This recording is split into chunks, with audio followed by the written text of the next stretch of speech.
In this video, we will check the AMTSE pneumatic connections to ensure proper installation.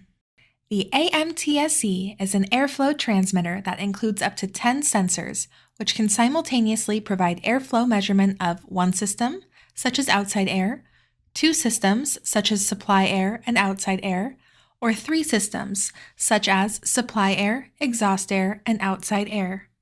If measuring fans, ensure that the total or high pressure and static or low pressure ports of the AMTSE are connected to the high and low pressure ports of the RTU fan piezometer ring sensors. The high port references the upstream plenum or suction side of the fan, and the low port references the throat or minimum inlet diameter of the fan. If measuring the outside air, make sure you are connected to the AAON Outside Airflow Measuring station using plenum-rated tubing. Sensors on the left side of the AMTSE are ordered from top to bottom, starting with supply and switching to return or exhaust as you move down the side of the device.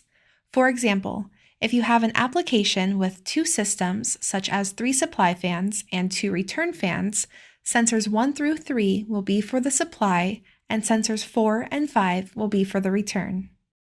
Pneumatic connection to the AAON Outside Airflow Measuring station are connected to the high and low pressure ports on the bottom side of the AMTSE.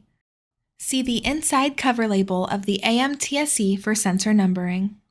Please note, pneumatic connection for the RTU's fan piezometer rings is not always run to the AMTSEs by AAON factory.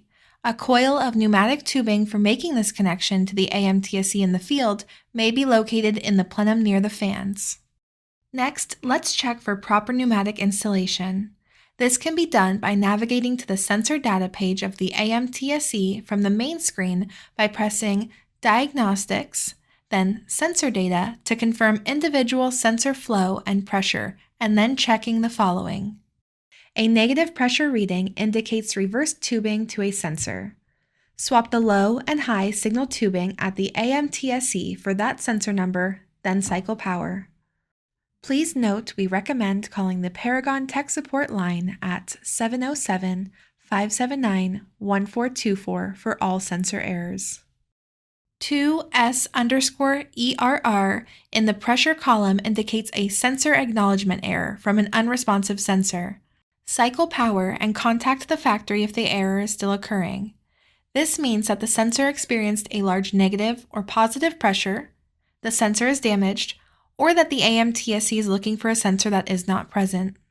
If flow and pressure are jumping to very large numbers or dropping suddenly to 0, it may be a blockage in the tubing, moisture in the tubing, or loose connections at the piezometer ring, airflow station, or AMTSE. Verify compression fittings and barbed fittings have tight connections and use compressed air to back purge tubing to clear debris or moisture. Note that you must back purge towards the sensors with the AMTSE removed. If flow and pressure are being displayed on the sensor data page, but there is no system flow displayed on the main screen, the AMTSE is in lockdown for that system. Lockdown can also cause the readings to drop to 0 when operating at reduced flow rates. You will need to reduce the lockdown %. You can do this by going to the Setup menu and selecting number 7, Alarms. If a single fan in a system array is reading near 0 or very different from the other fans in the same system, this could indicate either a problem with the pneumatics, such as a kinked or blocked signal tubing, fan failure, or closed fan backdraft damper. Please take a moment to check for these issues. If all pneumatic connections have been checked for proper installation and the AMTSE flow values are not reading correctly, contact Paragon Technical Support at 707-579-1424. To view these as written instructions, go to www.paragoncontrols.com/AAON and click on the MTSE Pneumatic Connection Troubleshooting Guide. Paragon Controls, the sensible solution.